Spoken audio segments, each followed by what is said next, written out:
அனைவருக்கும் இனிய வணக்கம். இயேசுவை காண்போம் இறையாட்சி வழியாக மீண்டும் ஒருமுறை உங்கள் அனைவரையும் சந்திப்பதில் நான் பெருமகிழ்ச்சி அடைகின்றேன். இயற்கையும் ஆரோக்கியமும் என்ற தலைப்பில் நாம் சிந்தித்து கொண்டிருக்கின்றோம். கடவுள் இந்த இயற்கையை மனித குலத்திற்கு ஒரு அருபெரும் கொடையாக கொடுத்தார். இந்த இயற்கை மனிதன் ஆரோக்கியமாக வாழ்வதற்கும் சிறப்பாக இந்த சமுதாய வாழ்வை அமைக்கவும் உதவி செய்கிறது. ஆகவே இந்த இயற்கையும் ஆரோக்கியமும் எவ்வாறு ஒன்றுக்கு ஒன்று உடன்பட்டு இருக்கிறது என்பதைதான் நாம் இந்த வாரங்களில் சிந்தித்து கொண்டிருக்கின்றோம். இன்றைய நாளில் நாம் சிந்திக்கவிருக்கும் இறை வசனமானது திருப்பாடல் 1:3. முதல் திருப்பாடல் 3வது வசனம். இயற்கையோடு மிகவும் பின்னி பிணைந்த ஒரு வசனம் இது. அவர் நீரோடையோரம் நடப்பட்ட மரம் போல் இருப்பார். பருவ காலத்தில் கனி தந்து என்றும் பசுமையாயிருக்கும் அம்மரத்திற்கு ஒப்பாவார். தாம் செய்வதனைத்திலும் வெற்றி பெறுவார். மீண்டும் ஒரு முறை நான் வாசிக்கின்றேன். திருப்பாடல் 1:3 வசனம். அவர் நீரோடையோரம் நடப்பட்ட மரம் போல் இருப்பார். பருவ காலத்தில் கனி தந்து என்றும் பசுமையாயிருக்கும் அம்மரத்திற்கு ஒப்பாவார். தாம் செய்வதனைத்திலும் வெற்றி பெறுவார். இறை இயேசுவில் இனியவர்களே, இந்த வசனத்தை, அருள் வாக்கை நாம் புரிந்து கொள்ள வேண்டுமென்றால் திருப்பாடலை பற்றிய ஓர் அறிவு இருக்க வேண்டும். திருப்பாடல் மொத்தம் எத்தனை இருக்கிறது? அதனுடைய பின்னணி என்ன? யார் எழுதியது? இந்த குறிப்பிட்ட திருப்பாடல் எந்த பகுதிகளில் வருகிறது என்பதை நாம் தெரிந்திருக்க வேண்டும். அப்பொழுதுதான் நாம் திருப்பாடலில் வாசிக்கும் ஒவ்வொரு வாக்கியமும் வசனமும் நமக்கு அர்த்தமுள்ளதாக இருக்கும். நமக்கு தெரியும், திருப்பாடல்களை தாவீது அரசர் எழுதியிருக்கலாம். ஆக தாவீதின் ஒரு அன்பின் வெளிப்பாடு, இரக்கத்தின் வெளிப்பாடு, மன்னிப்பின் வெளிப்பாடு, இவ்வாறு பல்வேறு உணர்வுகளின் வெளிப்பாடு தான் இந்த திருப்பாடல்கள். இந்த திருப்பாடல்கள் பல்வேறு வகைப்படும். கடவுளை புகழ்ந்து வழிபடுதல், கடவுளிடம் உதவி, பாதுகாப்பு, மீட்பு வேண்டி ஜெபித்தல், மன்னிப்புகளை சார்ந்த மன்றாட்டுக்கள், கடவுள் வழங்கிய ஆசிகளும் நன்றி செலுத்தும் பாடங்களும், அரசரை பற்றிய பாடல்கள், மேலும் அறிவுரை அளிக்கும் பாடங்கள், இவ்வாறு பல்வேறு கருத்துக்களை உள்ளடக்கியதுதான் இந்த திருப்பாடல்கள். நாம் இன்று தியானிக்கவிருக்கும் இந்த முதல் திருப்பாடல் முதல் பகுதியில் வருகிறது. அதாவது 1 முதல் 41 திருப்பாடல்கள் முதல் பகுதியாக எடுக்கப்பட்டு 42 முதல் 72 இரண்டாம் பகுதியாகவும், 73 முதல் 89 திருப்பாடல்கள் 3ஆம் பகுதியாகவும், 90லிருந்து 106 திருப்பாடல்கள் 4ஆம் பகுதியாகவும், 97லிருந்து 150 வரை 5ஆம் பகுதி திருப்பாடல்களாக எடுக்கப்படுகிறது. இன்று நாம் சிந்திக்கவிருக்கும் திருப்பாடல் முதல் பகுதியில் வருகிறது. முதல் திருப்பாடல். இந்த திருப்பாடலின் முதல் வசனத்தில் ஒரு கேள்வியை தாவீது வைக்கிறார். நற்பேறு பெற்றவர் யார்? நற்பேறு பெற்றவர் யார் என்ற ஒரு கேள்வியை மையமாக கொண்டு இந்த முதல் திருப்பாடல் அமைகிறது. யாரெல்லாம் நற்பேறு பெற்றவர்கள், யாரெல்லாம் நற்பேறு பெறாதவர்கள் என்று திருப்பாடல் ஆசிரியர் நமக்கு விளக்குகின்றார், விவரித்து காட்டுகின்றார்.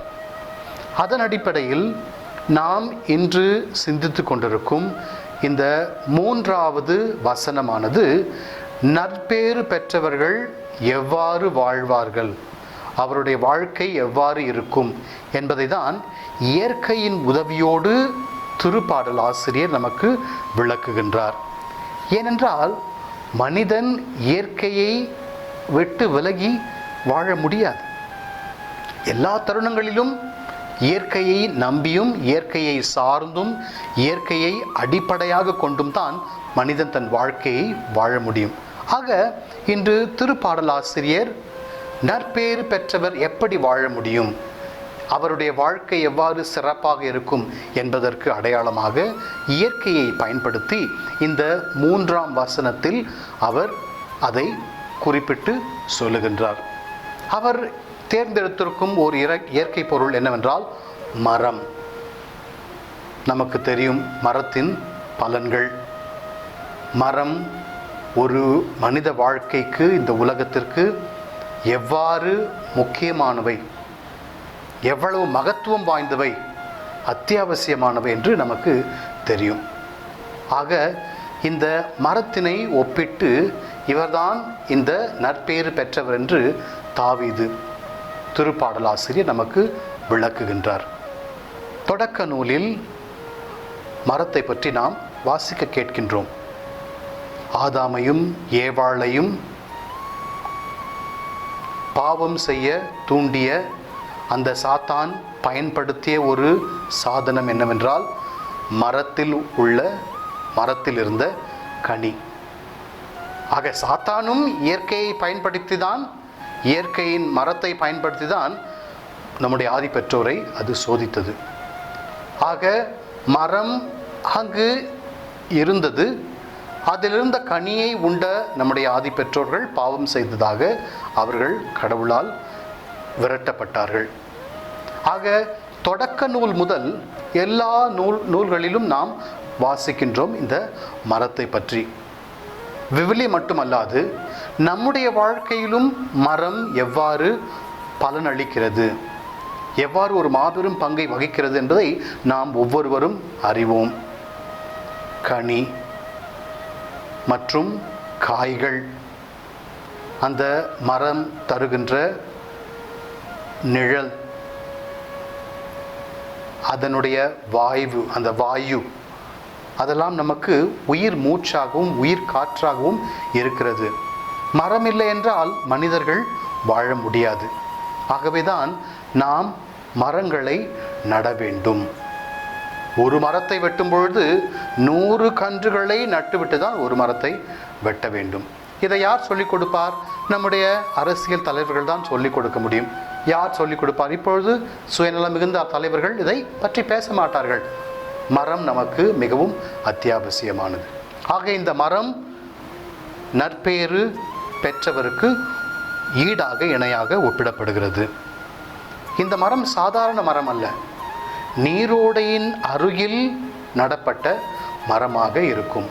நற்பேறு பெற்றவர்கள் எவ்வாறு அந்த மரம் செழித்து விளங்குகிறதோ, செழித்து வளர்கிறதோ, அதுபோல நற்பேறு பெற்றவர்கள் ஆண்டவரின் கட்டளையை கீழ்ப்படிந்து வாழ்பவர்களின் வாழ்க்கை இருக்கும் என்பதை பாடலாசிரியர் இந்த இயற்கை பொருளான மரத்தை பயன்படுத்தி நமக்கு எடுத்து காட்டுகின்றார். மேலும் இந்த 3வது வசனத்தில் கடைசி பாகத்தில் தாம் செய்வதனத்திலும் அவர் வெற்றி பெறுவார். இயேசுவில் இனியவர்களே, ஆண்டவரோடு பயணிப்போம். ஆண்டவரின் நியமங்களை நாம் நம்முடைய வாழ்க்கையில் கடைபிடிப்போம். இதன் மூலம் நாம் நீரோடையின் அருகில் நடப்பட்ட மரத்தினை போல செழுமையாகவும் செழிப்பாகவும் வாழ்வோம். இதில் எந்த ஒரு மாற்று கருத்தும் கிடையாது. கடவுள் நம்மை ஆசீர்வதிக்கின்றார், நம்மை செழுமைப்படுத்த காத்து கொண்டிருக்கின்றார். நாம் அவரோடு இணைந்து வாழ்வோம். நிச்சயமாக கடவுள் நம் ஒவ்வொருவரையும் ஆசீர்வதிப்பார். நான் கடவுளோடு வாழ முடிவு எடுக்க வேண்டும். கடவுள் என்னை விட்டு விலகி செல்வதில்லை. நான் தான் பாவங்கள் செய்யும் பொழுது கடவுளை விட்டு விலகி செல்கின்றேன். கடவுளின் ஆசீர்வாதம் எனக்கு வேண்டாம் என்று நான் தான் மறுப்பு சொல்லுகின்றேன். இயேசுவில் இனியவர்களே, இயற்கையை நேசித்து கடவுளோடு ஒன்றிணைந்து நீரோடையின் அருகில் நடப்பட்ட மரங்களைப் போல நாமும் செழித்துவங்குவோம். இன்றைய ஆரோக்கிய குறிப்பு என்னவென்றால், சுடு தண்ணி, சூடு வெள்ளம் என்று மலையாளத்தில் சொல்வார்கள். ஹாட் வாட்டர் அல்லது வார்ம் வாட்டர். இது மனித வாழ்விற்கு ஒரு மிக மிக முக்கியமான ஒன்று. காலை எழுந்தவுடன் 2, 3 அல்லது 4 டம்ளர் சூடு தண்ணி நாம் குடிக்க வேண்டும். இந்த சுடு தண்ணி நாம் குடிக்கும் பொழுது அது நம் உடலில் சென்று பல்வேறு புதுமைகளை, மாற்றங்களை, பயன்களை, பலன்களை நமக்கு அளிக்கிறது. ஆக தினமும் காலையில் எழுந்தவுடன் நாம் சுடு தண்ணி குடிக்க வேண்டும். அதோடு மட்டுமல்லாது உண்பதற்கு முன்பாக 1 டம்ளர் சுடு தண்ணி நாம் குடிக்க வேண்டும். உண்ட பிறகு சுடு தண்ணீர் பருக வேண்டும். இவ்வாறு பருகும் பொழுது நம்முடைய இரத்த ஓட்டம் சீராகிறது. உடலில் உள்ள அனைத்து கெட்ட கொழுப்புகளும் கரைக்கப்படுகிறது. நரம்பு மண்டலம் சக்தி பெறுகிறது. ஜீரண மண்டலம் சிறப்பாக இயங்குகிறது. தேவையில்லாத கொழுப்புகள் எல்லாம் அழிக்கப்படுகிறது. ஆகவே இறையேசுவில் இனியவர்களே, நாம் தினமும் இந்த சுடு தண்ணீரை குடிப்போம். இது நமக்கு எப்பொழுதும் உதவியாகவும் ஆரோக்கியமாக வாழவும் வழிவகுக்கும். பால் மாற வேண்டாம், கொஞ்சம் தண்ணீரை நாம் வெதுப்பாக சூடு பண்ணி அதை குடிக்கும் பொழுது நிச்சயமாக நம்முடைய உடலில் சென்று பல்வேறு புதுமைகளை, அருமைகளை அது நிகழ்த்தும் என்பதில் எந்த ஒரு ஐயமும் இல்லை. கடவுள் நம் ஒவ்வொருவரையும் ஆசிர்வதிக்கட்டும். நோயற்ற வாழ்வே குறைவற்ற செல்வம். கடவுளின் ஆசீர் உங்களோடு எப்பொழுதும் தங்குவதாக. ஆமீன். Hi friends, I'm glad to meet you again through this Looking unto Jesus, the Lord reigns.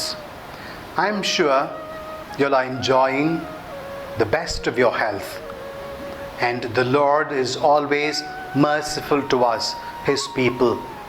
He is showering His blessings upon us in different ways. And today we are going to reflect on a biblical verse, that is Psalm 1 verse 3. Psalm 1 verse 3. I shall read it for you. He shall be like a tree planted by the rivers of water, that brings forth his fruit in his season. His leaf also shall not wither, and whatever he does shall prosper. I read it again. Please pay attention. Psalm 1 verse 3. He shall be like a tree planted by the rivers of water, that brings forth his fruit in his season. His leaf also shall not wither, and whatever he does shall prosper.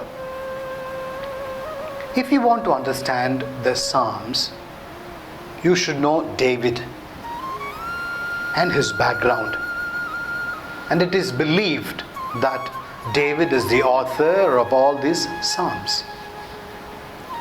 And these Psalms from 1 to 150 are structured in 6 sections. And you should know all these sections. When you know the sections, you can place a particular psalm that you are reflecting into that section.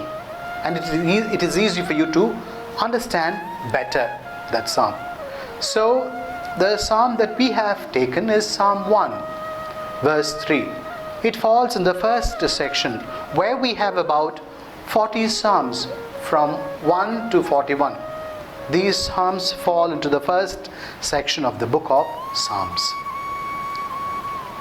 The author of the Psalms begins with the question,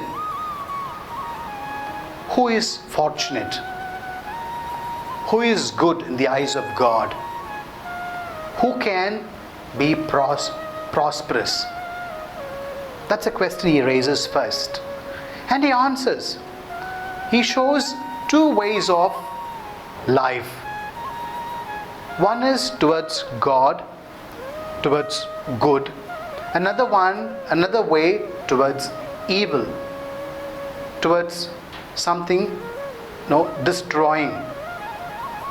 It is up to us to choose which path I'm going to walk, whether it's the path that leads to God, leads to goodness, or the path that leads to devil, or the world, or to the evil. It is a conscious decision that you and I have to make. And the psalmist helps us to make a good decision. And he very clearly explains, using the nature as an example. He uses a tree. We know the importance of a tree in our human life. A man cannot live without trees, because trees give human persons fruits, vegetables, leaves, many medicinal advantages, and above all, oxygen that we need for our breathing, for our living.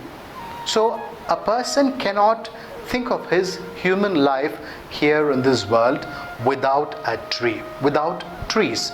And so we have to be very conscious of the fact that trees are very essential for our human living. And we need to also encourage people to plant many more trees and discourage them to cut down trees. When we talk about trees, my reflection goes to the first book of the Bible, Genesis, where tree stands there in front of our first parents with a fruit that tempts our first parents. Tree there was already present, though tree in itself was not evil, but our first parents disobeyed God and ate the forbidden fruit. Thus they committed sin, and we know the rest of the story. Dear friends, we cannot live without trees. I am repeatedly saying this.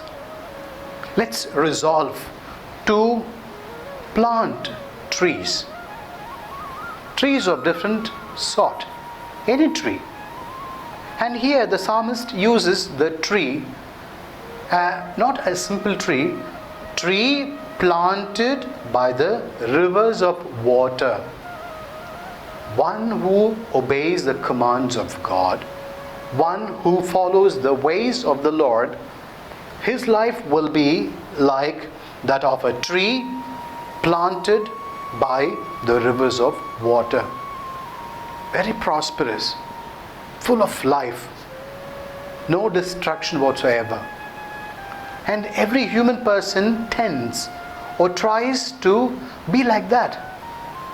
So let's follow God's commands, His precepts, so that we become like this particular tree which David refers to here. Tree planted by the rivers of water. And in this verse 3, the last part of the verse tells us, whatever he does shall prosper.